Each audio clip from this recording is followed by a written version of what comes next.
Hi, I'm Beth from the foster care recruitment team here at OzChild. Thank you so much for tuning in to learn more about becoming a foster carer. I'd like to begin by acknowledging the traditional custodians of the land we're meeting on today. For me, it's from the land of the Bunurong people of the Kulin Nation, and I'd like to pay my respects to their elders past and present. And as we say at OzChild, may the children of today lead us to a brighter tomorrow. Today's true star is Carla. She was 6 years old when she came into foster care. She's quiet, loves drawing, and really looks forward to art class at school. Even though Carla's only 6, she's been through a lot already. Throughout the info session today, you'll hear different parts of Carla's story and how her foster family supported her to really shine. We're going to learn a bit more about OzChild now, but stay tuned and you'll hear more about Carla very soon. So who are OzChild? We are one of Australia's longest serving not-for-profit organisations for children, young people and families. We've actually been around for 170 years, and we help support young people and children in out-of-home care. And we always keep families together wherever it's possible. We may have all heard different things about what foster care is from TV or friends, or maybe we even had our own experience of growing up in out-of-home care. Foster care supports children and young people between the ages of 0 to 17 who are unable to live at home due to safety concerns. Our aim is always to reunite a child with their birth family if it's safe to do so. We're now going to take a bit of a closer look at the children who end up in out-of-home care. When a child is removed from their birth parents, it means that there is evidence that the child is not safe where they are at the time. Almost all children and young people who end up in care have experienced trauma, whether that be for days, months, or even years. If we look back to Carla's story, Carla came into care because there were concerns that her stepdad had hurt her.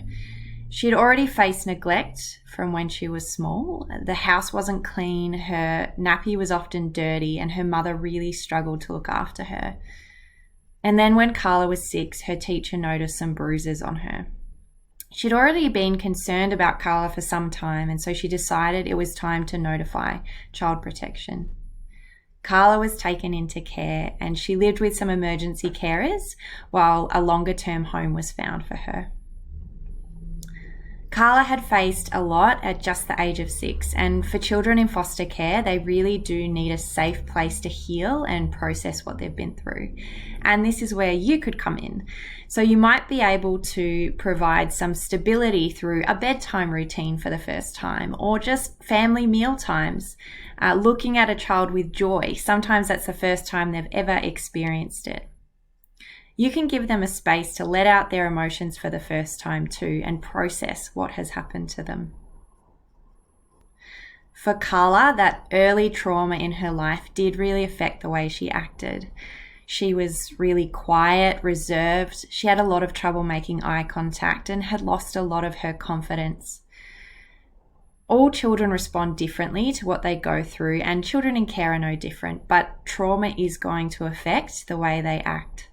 You can see some examples on the screen here of the different ways they might respond. They may have some really big behaviours, or they may just have never been taught how to regulate their emotions before.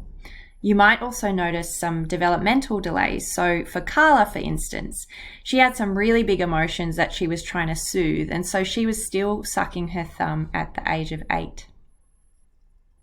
The great thing is that as you care and provide stability for these children, you are going to notice that they start to develop and grow, and that's a really rewarding experience. You might be starting to wonder about the family that Carla comes from and her background. A really important part of foster care is understanding what the birth parents have gone through. For Carla's mum, Sarah, she had Carla when she was really young. She also has an intellectual disability, which made it really hard to care for herself and for Carla. These are some of the factors that made her become quickly dependent on Carla's stepdad financially and emotionally before she really knew if she could trust him. Understanding what the birth parents are going through when a child is taken into care is really important. You can see some examples on the screen. They may have experienced trauma themselves or even grown up in out-of-home care. Most children love their parents no matter what they've been through. So it's really important for you as a foster carer to encourage them to stay in contact with their family and important people in their lives. So we found out about some of the children living in care, but who can become foster carers? At OzChild, we do have a duty of care to keep all these little people safe.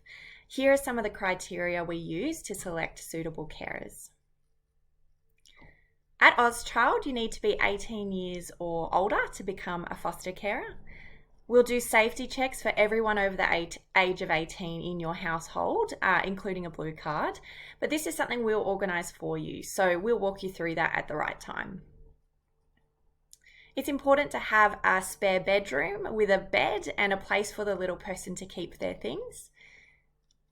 It's important as well to be mentally, emotionally, and physically fit to care. It doesn't mean you can't become a foster carer if you have a bad back or depression, for example. It's more about the strategies you use and how it affects your day-to-day life. Fostering really is a volunteer position, so it's important to be financially stable. It doesn't mean you have to work full-time or even part-time. Really, just financial stability is what is important. There is an allowance, a small one, to help you support the children in your care, but it really is volunteer work, so it's a good thing to be aware of. During the accreditation process, we'll come and visit you at home to see that you have a smoke-free, safe and clean living environment for the little person. And finally, the most important thing is to have the time and flexibility and willingness to care for a vulnerable child in need. So what type of care can foster carers choose? You can choose emergency, short-term or long-term care. Let's have a closer look. This is Liz. She's an emergency carer with OzChild. Emergency care is provided as soon as children leave their parents or while we're trying to find a long-term foster carer. So if you did emergency care, you might get a call from us at 11 p.m. in the evening. The child or young person will stay the night and they might leave the next day or in the next couple of days because we've found an extended family member who's put their hand up to care for the child. Emergency care is really flexible, so you can only do weekends or during the week, we can work with that.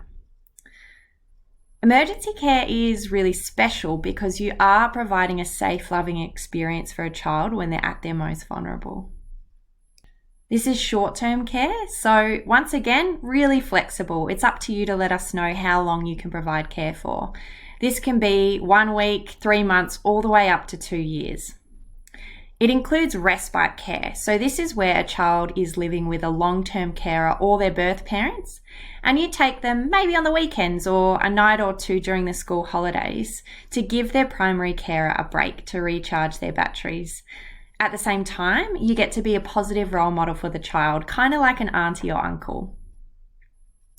There's a lot of support if you need it with short-term fostering. So we can apply for childcare, before and after school care, school holiday programs, and of course you'll always have our 24/7 OzChild on-call team. You'll also have your very own carer support worker who's going to make sure that you have everything you need to provide excellent care. And finally, long-term foster care. So this is where a child or young person cannot return home because the court has decided it's not safe to do so. These children are likely going to stay in care for a really long time or until they reach adulthood. So anywhere between 2 years to 17 years. So this is Val. She was Carla's long-term foster carer. She enabled Carla to flourish, heal, and develop into a really wonderful young person. You're going to hear more about Val later. Once again, there's a lot of support that can be applied for with long-term care, including respite care, so that you get a break. At OzChild, we always put a child's needs and carer's well-being first. We want to make sure we find the best match between a carer and a child that we can. That being said, we also want you to know the highest areas of need so you can consider if you might be able to help. So firstly, we have teenagers. There are a lot of teens out there that need a safe, stable environment, and you can have a massive impact in preparing these children for their futures. They also love a sleep in, so if you want yours, it might be best to go with them rather than the little ones. You could take sibling groups. When children are removed from their parents, siblings are sometimes the only family they have left. They can really keep each other occupied, play together, comfort each other. We really want to keep these little ones together if we can. We also have a need for carers for children with intellectual disabilities. If you have a passion for learning more in this area and getting trained up, or you might have some pre-existing skills, we would love to chat more with you about this. And of all our types of care, we have the highest need for carers to take short-term and particularly long-term placements. So to help you understand the impact long-term care can make, there is a little girl who's been referred to us and she's 7 years old. And in her 7 years, she's already had 40 different homes. So you can imagine what a big difference that long-term care would make for her. As you consider these areas of need, you might start to consider your family's needs or your needs. It might help to come up with some questions and considerations. And if you have your own children, we will consider their age, stage, and needs as well. So it's good to have a chat to them at the early stages. So now we've had a bit of an explore of the types of care, let's have a look at what the accreditation process with OzChild is like. So here is a snapshot of the process and what it looks like to become a foster carer with OzChild. It can take anywhere from 5 to 7 months depending on your availability. Now, this might seem like a long time, but it is really essential to properly prepare carers to care for vulnerable children and respond to the results of trauma in their behaviour.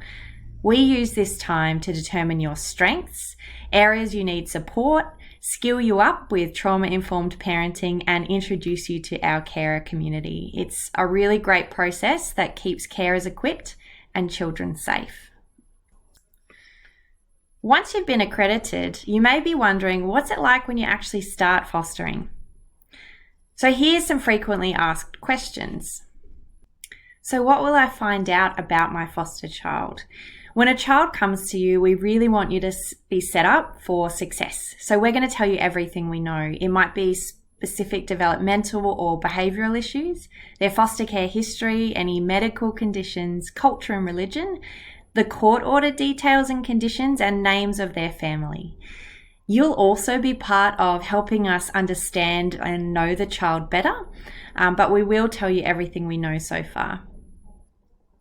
Can you go on holidays? Yes, you actually can. It's fine to take your foster child on weekends away, take them camping, or go on local holidays. It's a great way to give them some first experiences. Interstate holidays, generally okay as well. It's just good to be organised, let your caseworker know what's happening, because it can take a bit of pre-planning. Overseas holidays are rarer. They can happen, but they do take quite a bit of work, and we need to make sure that the child does have the paperwork required. Taking a break. It's really important to have a self-care strategy in place as a foster carer. And it could include taking yourself off the available list after you've had a child in your care. It could be a day, a week, or even a month if you need to recharge your batteries. And we're really going to support this. And finally, what's contact with birth families like? The majority of children in foster care will have contact with their family unless there's a really good reason not to. And most foster children really do enjoy seeing their families. Contact is a really important way for children to understand where they've come from. So for Carla, for example, it was really great because after some time, the agency was able to connect with her biological father. He and Carla started having contact at a local park supervised by her caseworker. So Val would drop her off at the park and pick her up afterwards. So this is what it could look like for you as well as a foster carer. All foster carers are part of a child or young person's care team. You'll be part of a team of people who meet regularly and share all parenting responsibilities for the child or young person. There are many ways that a care team can work together to ensure children are getting the care and support they need. One way for Aboriginal children is through keeping contact with community and their country. It's really important, and that's why we have an Aboriginal practice lead who helps OzChild make sure that we're caring for Aboriginal children in this way and maintain cultural safety for them. That's something that we can provide you with some training in at the right time if you're interested in caring for Aboriginal children. Part of foster care is working well as a team. So a few things that are really good for you to consider are, does your life and work have the flexibility to allow you to attend appointments for the child in business hours?